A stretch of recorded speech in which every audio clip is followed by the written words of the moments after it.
when the form is executed and so on.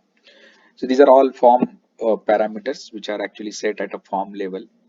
Okay, then there are PDF parameters which can be set. For example, what kind of page size, whether orientation is portrait, what are the margins, whether it's a page within page, that can be set, along with the margins and so on. So this is like a outer page, this is normal page, so you can actually create multiple pages within this one. Then there are table parameters. So again, there are PDF parameters, certain parameters which can be set for a PDF. And like for example, whether it's a multi-page table, it includes a progress bar, count option controls. So for every table generated, there can be parameters set. Similarly, row parameters can be set. And again, for every whether table cell, there can be conditions specified, when that is to be displayed or not, made visible or not. And they can use all the variables which are used in uh, WK Studio variable interface. Like again, there are it does a lot of things behind the scene. For example, is create variable from the field and row. That means it actually creates a complete variable. It actually does the mapping, like create a variable mapping and add that variable directly. So it saves a lot of explicit work of creating a variable, linking it to, adding it to form. This is automatically done. And there are a lot of some such functions which actually make the things more, faster, and overall it becomes more productive. Similarly, there are cell level functions. Here again, you can put a condition, you can actually add a new cell, and so on. Again, here there are large number of parameters which can be set at this one, like what kind of content type it has. Then what are the runtime parameters, like is auto increment for form, is DB parent key for form. There can be parameters at a UI level. Okay, like here is display captcha. So that means it will display a captcha instead of value at a runtime, and user can enter the captcha and so on. Okay, so similarly, there are runtime PDF parameters, whether you want to include current timestamp, okay, or page number inside the page, that can be included. There are a lot number of URL parameters. When the form is invoked, there are a lot of parameters which can be passed at a runtime based on where the form is invoked and so on. Again, dynamic parameters based on the requirements. So here what it says, like post insert query. So whenever data is inserted through form, what is the query to be executed?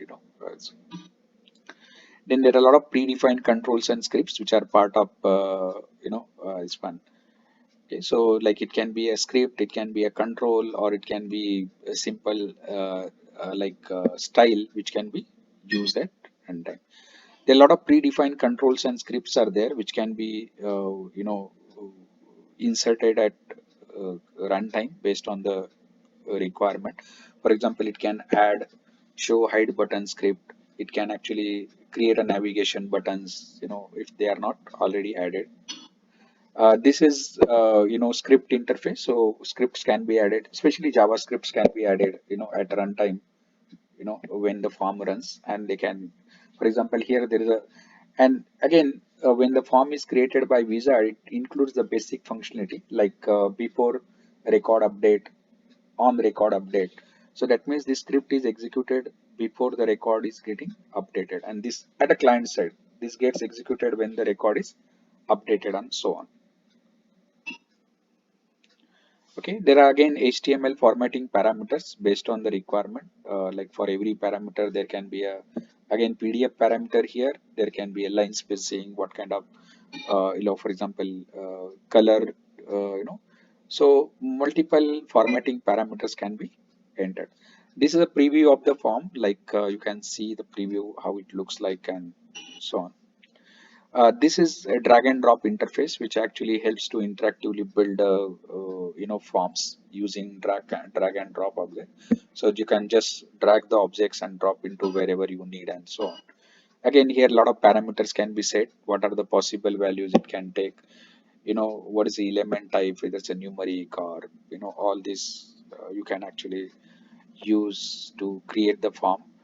Okay, and again there is an option. For example, here you can create, this allows you to create an application directly from form. So it says what is the name of the application, in which group you want to create an application, what is the variable group you want to create, where variables corresponding to fields are created. Okay, then runtime options, like when the application is created, and when just click on create, it actually creates the entire application, and so on. Okay, so that's basically creating application using drag and drop interface. Now this is just a quick introduction to again manage apps interface. This actually allows you to share, save, backup, restore, remove, apps based on the requirement, or even app objects. For example, you can choose an app. Within that, you can choose whatever group, and within that group, you can select, for example, share these group objects. That means, suppose you are creating a form for one app, you can share that form with other app, kind of this one. So it makes like all these objects and apps shareable and so on. In fact, when you say share app, that means entire database, all functionality is actually copied to remote. Suppose you have project P1, suppose which has an app A1, and you are moving to project P2 as an app A1. It actually copies the entire schema, views, variables, and everything to project 2, so that it can be reused more effectively. And again, there are many options as a part of this one. Can, for example, create generic templates. To Now, this is a simple demo of creating an application, from a database. So here, if you see, this is an DB app. Although there are quiz app and other kinds of apps can be created, there are parameters set. For example, this app is called as an employee 6 app. Then it says in which app group it's you want to create. Then what is an variable name? For example, employee info. In the customer, customer is predefined. You are creating a new one, that employee info. What is an icon you want to set? You can import the icon using import function. And then which database table the app is to be created. So this is already imported table employee 6, and application will be created using that. Now this is a data in that particular employee 6 employee 6 table. Okay, so here you see, like, these are fields: employee ID, first name, middle name, last name, short name, and so on. Now when you click on configure table fields, it actually brings all the tables from the table, sorry, all the fields from the table. So you can see employee ID, first name, middle name, last name, and so on. And when it actually brings the schema, it actually sets some of the parameters as a default, like it is used as an input variable, it's as a DB key, because it checks in the database, it's defined as a uh, you know database as a primary key, so it automatically sets. So there are more than 25 parameters one can set, based on the requirement. So for example, here, whether you want to use this as a gender, as a search field, or you want to create as a menu kind of, so that can be set at runtime. Here this shows that it can be used as an email for mobile, so it will automatically have that kind of interface and icon in mobile app when it's created, and so on. So this is a complete picture, like when the app, before app is created, you can verify a lot of things. You can see what is the minimum value, maximum value, what is the default value, what is the input control, what is the data type. For every field, it actually shows what is the control size. All things can be included as a part of it. This one. And again, you can see, like, based on the advanced feature, you can select other, like whether you want to put them in a logical group, you want to give some title to the feature or prompt, or at runtime you can specify that. Now once you click on create app, it actually tells you, are you sure to create, this one. Once you click on that, then this entire application is created, and all required files are created in the application, and it's actually a directory where all uh, pages and everything is created by system. And what you are seeing is actually a published app. See here it says that you have created successfully employee 6 app, and you can run that app. So when you run that app, you can see a predefined report created, form is also created. So these all templates behind the scene are created, and you can actually navigate through this one. Okay, so it shows like what are the corresponding controls are created based on the type of variable and so on. And again, it adds these buttons like add, update, and remove. That means you can add a new record, you can update the existing one, and you can remove the existing. So here again, it adds buttons. So if you just click on first, it actually loads the data into the form and so on. And there's a lot of code written behind the scene. Here again, when you are using a report, you can see, you can navigate, you can store the data, you can actually download in PDF format. All these options are available when app is created. Again, date controls, depending on the type of functionality, the corresponding controls are added to that. Then validation code is also automatically added by the system. Like here it says it should be, value should be between this to this, can be done. Now you can see the same application in mobile mode. So here it's actually mobile home. So you can see how a page is going to look like in a mobile mode. There is a UI change in mobile mode. It's basically a responsive one, and some scripts are changed in order to respond. And you can see the install button if your application needs to be installed, and uh, so on. Now, what happened behind the scene? Like when the app is created, it has created a lot of objects. For example, it has created a form. Like employee 6 form. You can actually see that form. Whenever you want to see. Okay. Now this again basically you can configure like here it's like show QR code. So it's actually showing QR code. Similarly, you can show as a captcha based on the requirement. So it means that the created application can be changed based on the requirement. These are some parameters which are like a config parameter at runtime. So this shows like this can be used as a barcode to just start the application directly from URL. And again, there are large number of parameters here can be set and fine tuned based on the requirement. So here you can set a SMTP server port number for retrieving what is a email ID to be used for sending emails and so on. Although they can be configured inside the rule, but they can be externally configured and so on. This is an interface which shows how the tenants and projects can be managed. You see like at runtime, lot of configuration parameters, can be set. You can backup, you can restore, you can check the backup status, for a tenant as well as you can do for a particular project and so on. So here it's a like you can start a project, you can stop a project, you can unload. So these are typically all activities related to project can be done provided you are logged in as a project admin. If you are not a project admin, you are not allowed to access this interface at all. So this is just a quick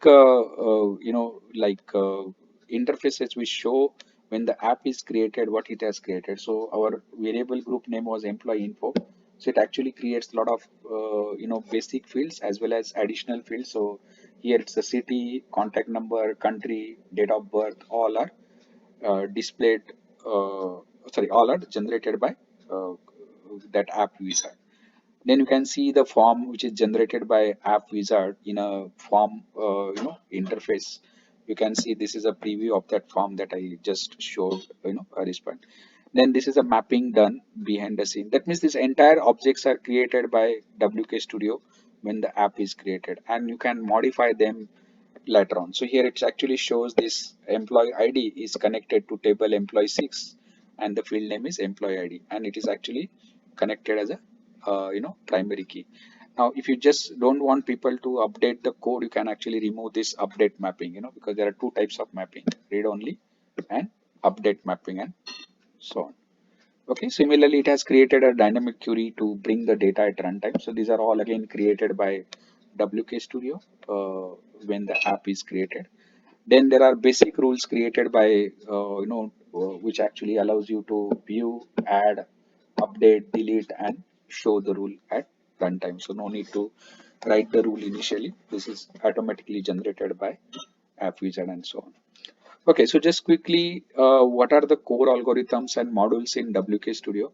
So WK Studio has rule-based expert system engine, case-based reasoning engine, profile and consolidation engine, feature weight and calculation algorithms, algorithm to scan and analyze data, ML engine and genetic algorithm, and there are a lot of conversion, utilities. Like for example, it has inbuilt OCR utility, which actually scans the data and converts that into direct or populates those values into directly forms. OCR configuration can be connected to a form so that it actually reads the entire image scan data into form data. Then JSON data into database based on the configuration. For example, if you are bringing the data through API, okay, then it can actually uh, bring or convert the JSON data API to into database directly without any interventions. It saves a lot of code, this one. And then import text and Excel data and move into database and so on. So these are inbuilt utilities in WK Studio. Now, what are the application categories which are addressed by WK Studio?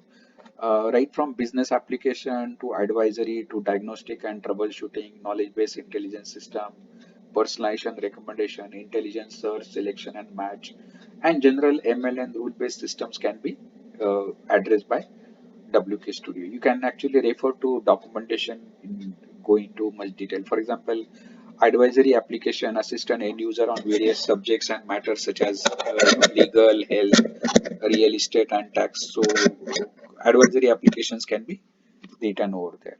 So this is just a brief information about application categories. Now, this is like features and advantages of, what are the features available in WK Studio and what are the advantages. So like WK Studio uses knowledge-based approach, sorry, that's a spelling here, it should be uses knowledge-based approach.